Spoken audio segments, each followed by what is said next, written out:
بسم اللہ الرحمن الرحیم۔ محترم میرے بہنوں اور بھائیوں، آج آپ لوگوں کی خدمت میں سورہ یاسین کی فضیلت اور فوائد اور 7 مبین والا وظیفہ آپ لوگوں کی حاجت کے لیے بیان کر رہی ہوں، اور یہ وظیفہ بہت طاقتور اور آسان وظیفہ ہے، اور مشکلات کے حل کے لیے اور حاجات پوری کرنے کے لیے یہ وظیفہ بہت مجرب اور مؤثر ہے۔ سورہ یاسین قرآن مجید کی ایک عظیم الشان سورت ہے، جسے قلب القرآن یعنی قرآن کا دل کہا گیا ہے۔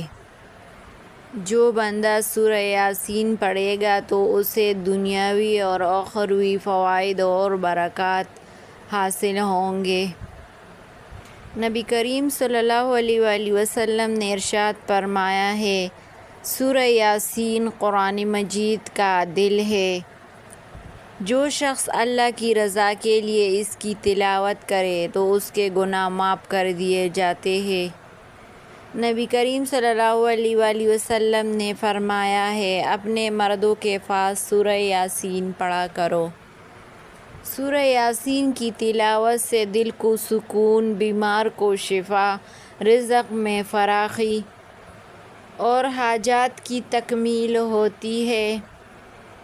سورہ یاسین کی برکت سے انسان دشمنوں کے شر سے حفاظت میں رہتا ہے، اور اس کی تلاوت سے دل کی سختی دور ہوتی ہے۔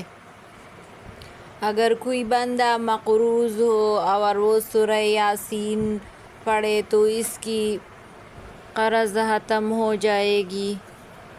اگر کوئی بندہ بیمار ہو اور تو وہ سورہ یاسین پڑھے تو اس کو اللہ تعالیٰ شفا عطا فرماتا ہے۔ اگر آپ لوگوں کو کوئی اہم حاجت درپیش ہو تو آپ لوگ سورہ یاسین کا اس 7 مبین والا وظیفہ کریں، انشاءاللہ آپ لوگوں کی حاجت ضرور پوری ہوگی۔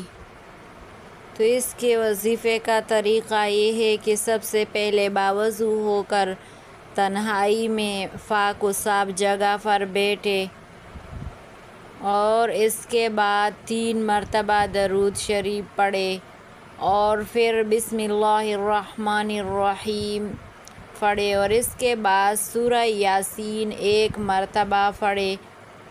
سورہ یاسین میں 7 جگہ مبین کا لفظ آتا ہے۔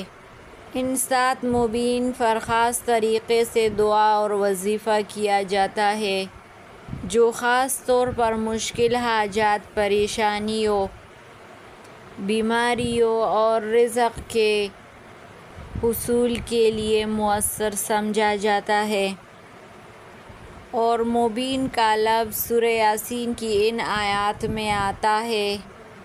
پہلا مبین آیت نمبر 12 پر، اور دوسرا مبین آیت نمبر 17 پر، اور تیسرا مبین آیت نمبر 24 پر، اور چوتھا مبین آیت نمبر 47 پر، اور پانچواں مبین آیت نمبر 61 پر، اور چھٹا مبین آیت نمبر 69 پر، اور ساتواں مبین آیت نمبر 77 پر آتا ہے۔ تو اس کے پڑھنے کا طریقہ یہ ہے کہ ہر مبین پر رک کر اپنی حاجت اللہ تعالیٰ کے سامنے رکھے اور یہ دعا پڑھے، اللہم یا مبین بین لی امری وافتح لی خیرا ویسر لی حاجتی بحق مبیناتک السبعۃ فی سورہ یاسین۔ اور اسی طرح 7 مبین پر یہی عمل کرے، اور آخر میں 3 بار درود شریف پڑھے، اور اس کے بعد اللہ تعالیٰ سے اپنی حاجت کے لیے دعا مانگے، اور یہ وظیفہ 7 دن تک مسلسل کرے۔